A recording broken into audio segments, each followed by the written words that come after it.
Assalamualaikum warahmatullahi wabarakatuh.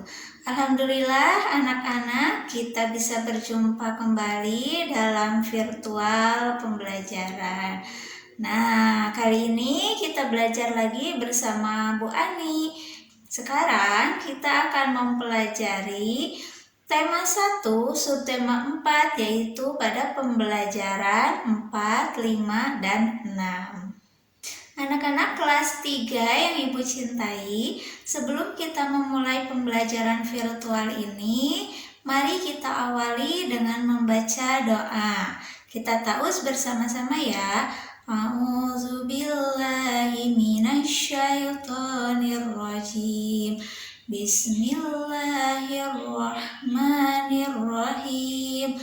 Rabbi zidni ilman warzuqni fahman. May Allah give us knowledge and make us understand. Ya Allah, berilah kami ilmu, pengetahuan, dan pemahaman. Amin. Nah, anak-anak, pada pembelajaran kali ini yaitu bertemakan tentang pertumbuhan dan perkembangan pada tumbuhan. Nah, indikator dari pembelajaran kali ini, Bu Ani harapkan anak-anak bisa membuat laporan sederhana tentang pertumbuhan dan perkembangan pada makhluk hidup. Lalu yang kedua, anak-anak bisa memahami tentang kerjasama, dan yang terakhir, anak-anak bisa memahami tentang pembagian bilangan 3. Nah, anak-anak, sekarang Bu Ani sedang berada di suatu tempat yang dikelilingi oleh makhluk hidup. Nah, di sini ada bermacam-macam makhluk hidup, yaitu ada tumbuhan dan juga ada hewan ya.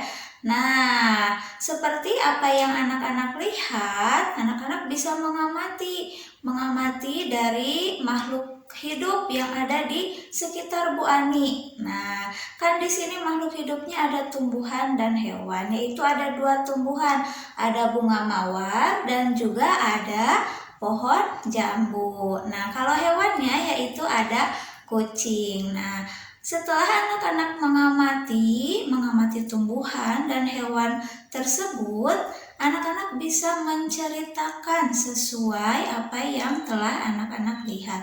Nah, anak-anak bisa menceritakannya secara lisan atau secara tulisan. Nah, karena pada indikator kali ini Bu Ani harapkan anak-anak bisa membuat laporan, jadi setelah mengamati, anak-anak harus bisa membuat laporan.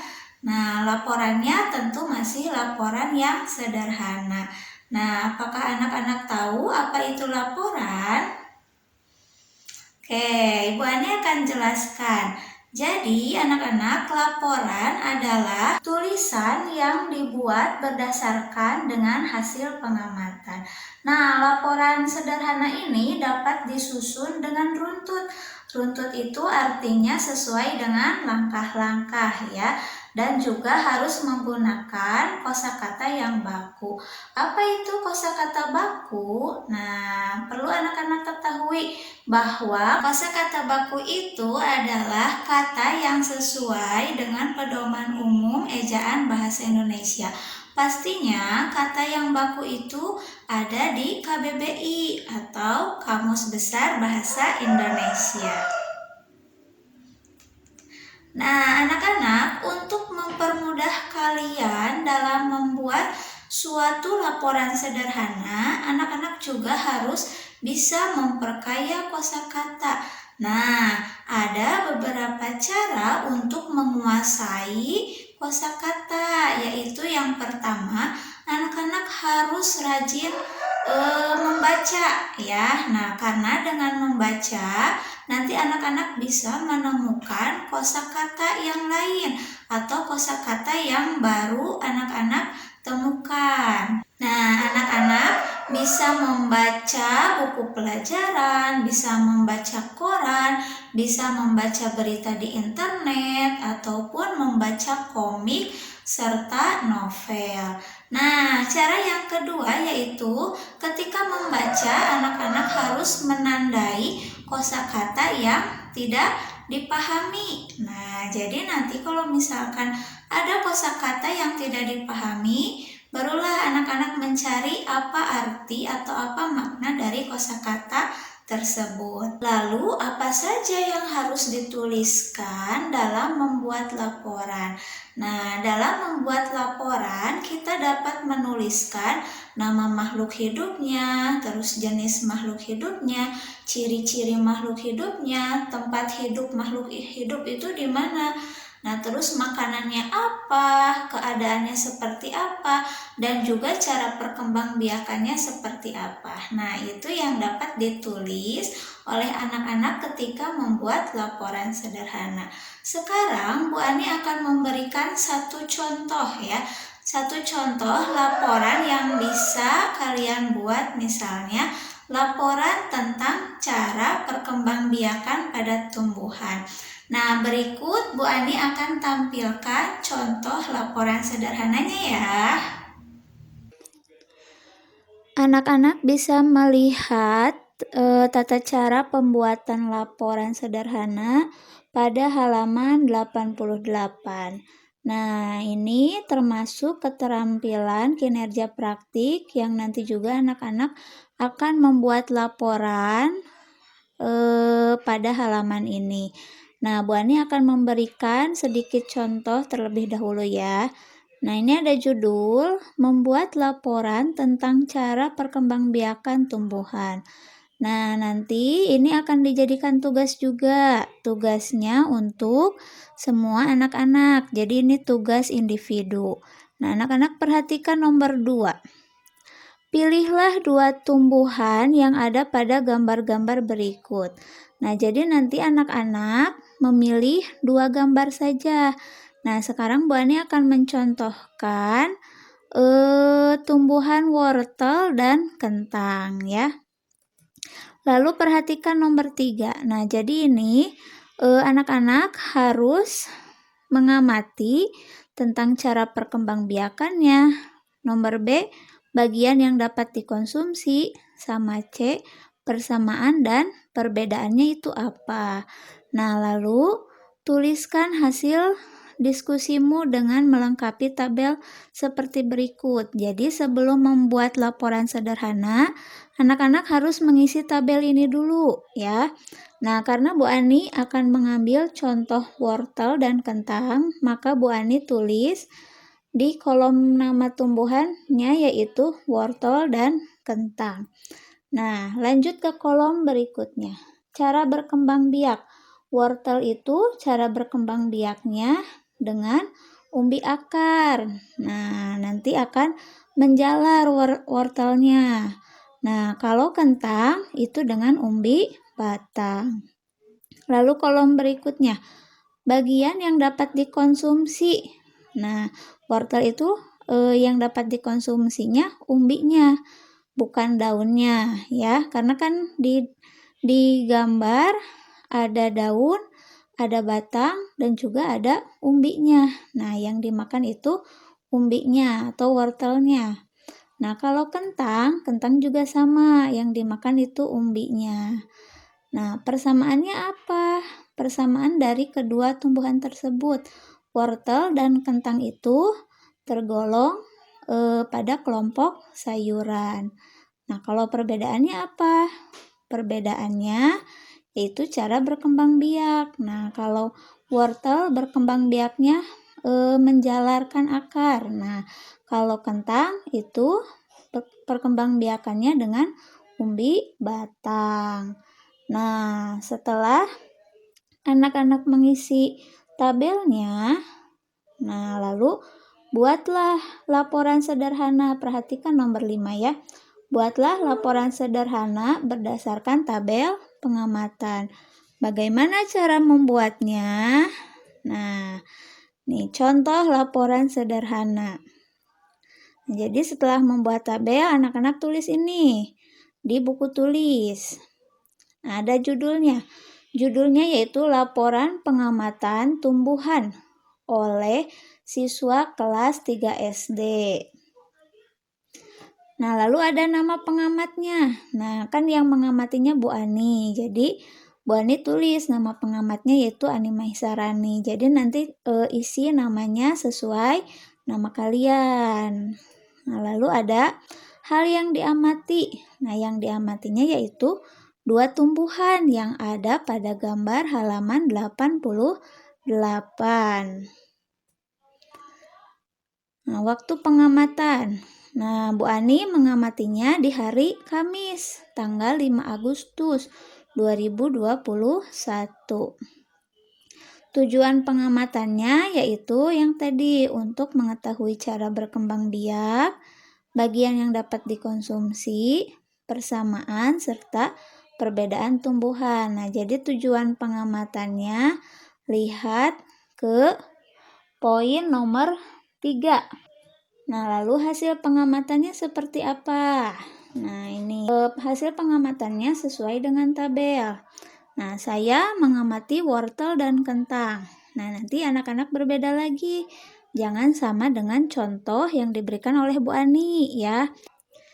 Nah, lalu wortel berkembang biak dengan umbi akar, sedangkan kentang berkembang biak dengan umbi batang. Bagian yang dapat dikonsumsi yaitu umbinya. Nah, kedua tumbuhan tersebut memiliki persamaan, yaitu termasuk sayur atau sayuran. Sedangkan perbedaannya adalah cara perkembangbiakan. Nah, anak-anak bisa menuliskan hasil pengamatannya paling sedikit itu 3 baris ya. Lebih banyak itu lebih bagus. Jadi nanti dari hasil tabel yang tadi telah ditulis, dideskripsikan atau dijabarkan dengan menggunakan kalimat atau menggunakan kata-kata yang baku seperti yang telah dijelaskan oleh Bu Ani di video pembahasan sebelumnya. Nah, untuk tugasnya anak-anak kerjakan pula. Nah, anak-anak pilih 2 tumbuhan saja karena tadi Bu Ani memberi contoh yang A dan B. Nah, jadi nanti untuk tugasnya tidak boleh sama. Nah, anak-anak pilih 2 tumbuhan.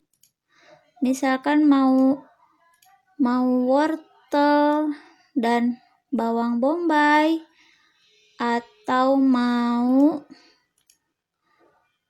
kentang dan jahe atau mau bawang bombay dan kentang. Nah, itu bebas ya. Yang penting jangan wortel dan kentang karena itu telah dicontohkan oleh Bu Ani. Nah, anak-anak, setelah kita mempelajari laporan sederhana tentang pertumbuhan dan perkembangan pada makhluk hidup atau pada tumbuhan, nah, lalu bagaimana sih cara merawat pada tumbuhan? Nah, cara merawat tumbuhan itu banyak sekali caranya ya. Nah, kita bisa bekerja sama untuk merawat tumbuhan. Nah, karena salah satu wujud sikap bersatu dalam keberagaman itu adalah dengan melakukan kerjasama. Karena kita itu adalah manusia, yaitu makhluk sosial, artinya manusia tidak bisa bekerja sendiri atau tidak bisa hidup secara sendiri. Nah, untuk mencapai tujuannya, manusia perlu bekerja sama. Nah, kerjasama adalah kegiatan yang dilakukan oleh beberapa orang untuk mencapai suatu tujuan tertentu. Nah, bekerja sama itu merupakan pengamalan dari sila ketiga Pancasila. Jika kita bisa melakukan kerjasama dengan baik, maka kita telah mengamalkan sila ketiga Pancasila. Nah, kerjasama bisa dilakukan di mana saja. Nah, misalnya bisa dilakukan di rumah, di sekolah, atau di lingkungan masyarakat ya. Nah, adapun contoh kerjasama dalam kehidupan sehari-hari.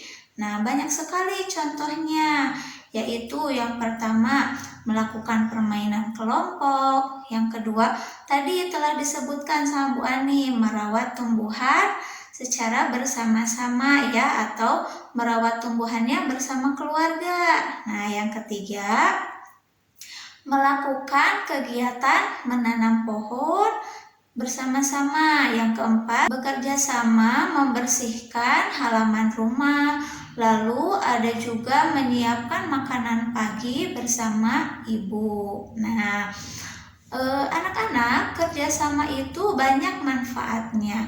Apa saja manfaatnya? Nah, dengan bekerja sama, pekerjaan akan menjadi cepat selesai. Nah, lalu pekerjaan juga akan terasa lebih ringan dilakukan ya.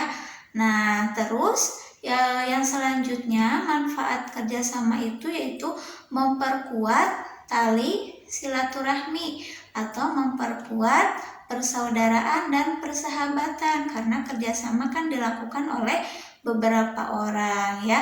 Nah, lalu adanya komunikasi yang baik dengan orang lain. Nah, anak-anak, sekarang ini kan bulan Agustus ya. Nah, biasanya tanggal 17 Agustus itu selalu diadakan perlombaan. Nah, karena 17 Agustus kan Hari Kemerdekaan Indonesia. Nah, biasanya suka diadakan perlombaan kegiatan 17 Agustus. Ada perlombaannya, ada lomba bakiak, ada lomba tarik tambang, ada juga lomba memasukkan paku ke dalam botol. Nah, lomba-lomba tersebut itu memerlukan kerjasama. Kenapa memerlukan kerjasama?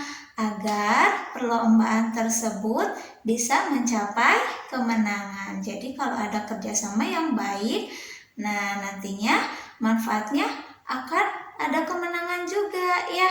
Nah, seperti itu. Nah, anak-anak, sekarang Bu Ani akan tampilkan gambar di layar.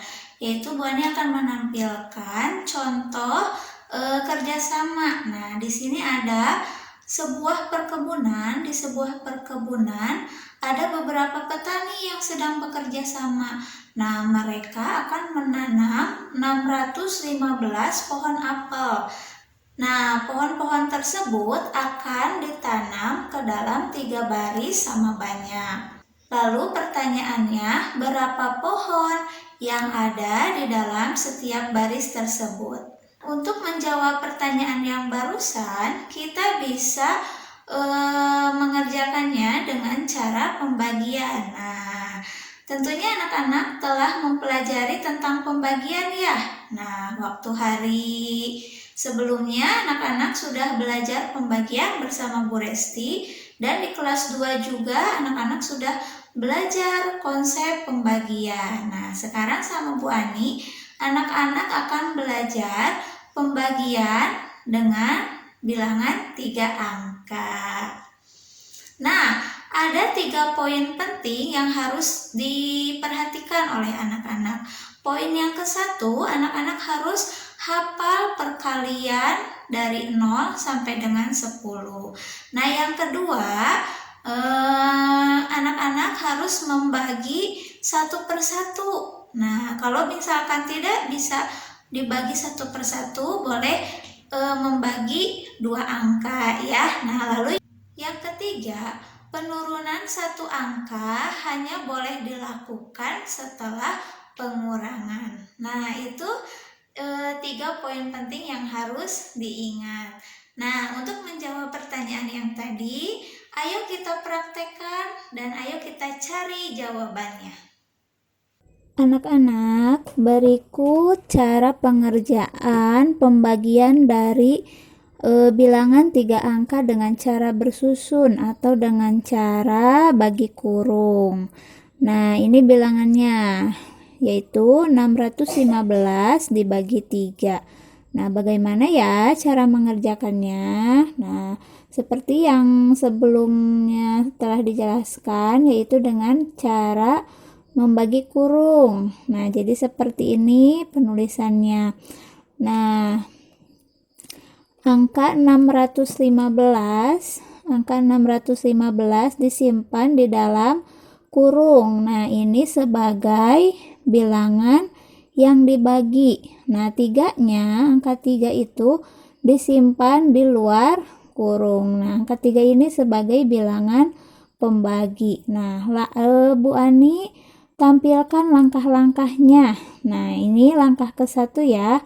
Nah, langkah ke-1 anak-anak harus membagikan yang ada di dalam yang ada di dalam kurung. Nah, jadi harus baginya satu per satu, yaitu 6 dibagi 3. Nah, 6 dibagi 3 itu 3 kali berapa yang hasilnya mendekati atau sama dengan 6. Nah, tetapi hasilnya itu tidak boleh melebihi angka 6. Nah, kalau anak-anak sudah hafal perkalian, pasti mudah ya. Nah, kita lihat ke tabel perkalian ini. Nah, mana yang hasilnya 6? Perkalian mana yang hasilnya 6 atau yang mendekati 6? Yaitu yang ini. Nah, 3 dikali 2 sama dengan 6. Nah, ini hasil pembagiannya 2. Nah, jadi 6 dibagi 3 itu hasilnya adalah 2. Nah, hasil dari pembagiannya ditulis di paling atas. Setelah ini kita lihat langkah nomor 2. Nah, setelah anak-anak membagikan, lalu anak-anak harus mengalihkan. Nah, hasil pembagian yang tadi dikalikan dengan angka 3. 2 dikali 3 sama dengan berapa? Nah, hasil perkaliannya diletakkan di bawah angka 6, yaitu di sini. Nah, 2 kali 3 itu sama dengan 6. Nah, disimpan di depan ya. Lalu kita lihat langkah ketiga. Nah, lalu dikurangi. Jadi setelah membagi, mengalihkan, lalu mengurangi.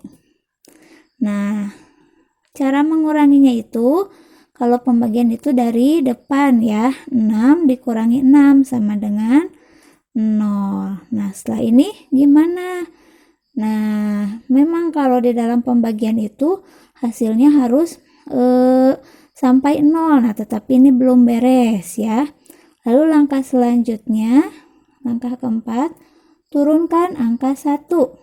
Nah, angka 1 yang itu diturunkan.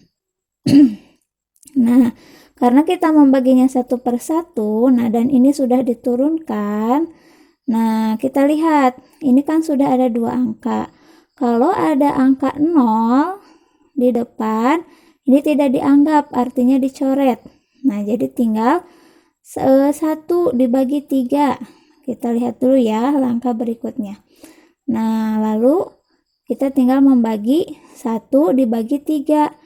Nah, 3 dikali berapa yang hasilnya mendekati angka 1. Lalu tidak boleh melebihi angka 1. 3 dikali berapa ya? Kita lihat lagi ke tabel perkalian. Nah, mana yang hasilnya yang mendekati angka 1? Nah, lalu tidak boleh melebihi angka 1. Nah, berarti ini 0 ya. Nah, berarti hasil pembagiannya yaitu 0. 1 dibagi 3 itu sama dengan 0. Nah, ditulis di sini.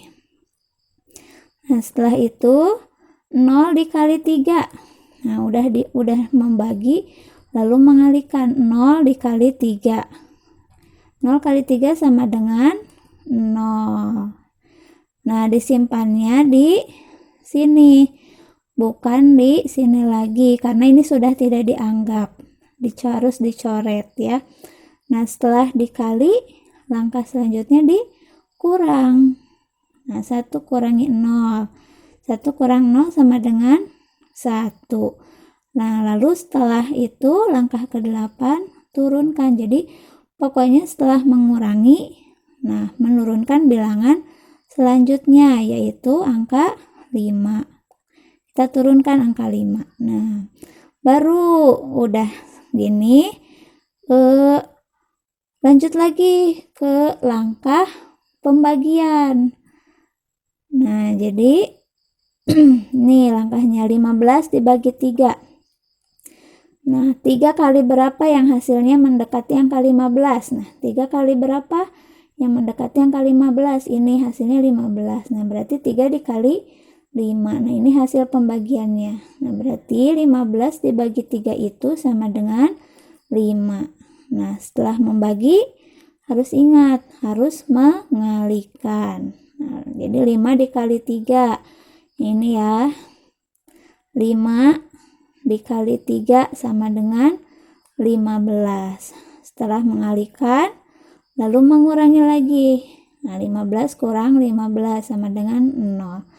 Nah, kalau sudah 0 seperti ini, lalu sudah tidak ada bilangan yang harus dibagi lagi. Nah, berarti ini sudah selesai. Nah, jadi hasil akhirnya, hasil dari 615 dibagi 3 sama dengan, nah ini hasilnya yang ada di atas, sama dengan 205. Nah, untuk membuktikan, anak-anak boleh mengalihkan. 205 dikali 3.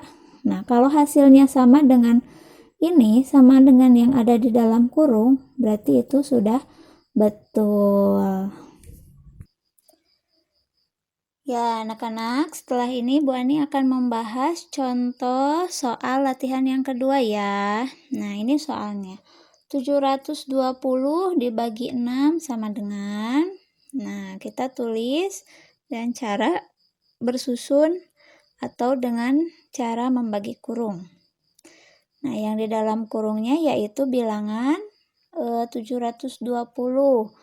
Nah, itu termasuk bilangan yang dibagi. Nah, bilangan pembaginya yaitu angka 6 ya. Angka 6 berada di luar kurung. Nah, langkah yang pertama, nah ini Bu Ani langkah-langkahnya lebih disederhanakan lagi ya, supaya anak-anak bisa menghafal langkah per langkahnya. Nah, yang pertama, lihat dulu angka ratusan. 7 dibagi 6. Nah, kita lihat ke tabel perkalian. Nah, 6 dikali berapa yang hasilnya mendekati 7? Atau tidak boleh melebihi 7. Nah, 6 dikali berapa ya?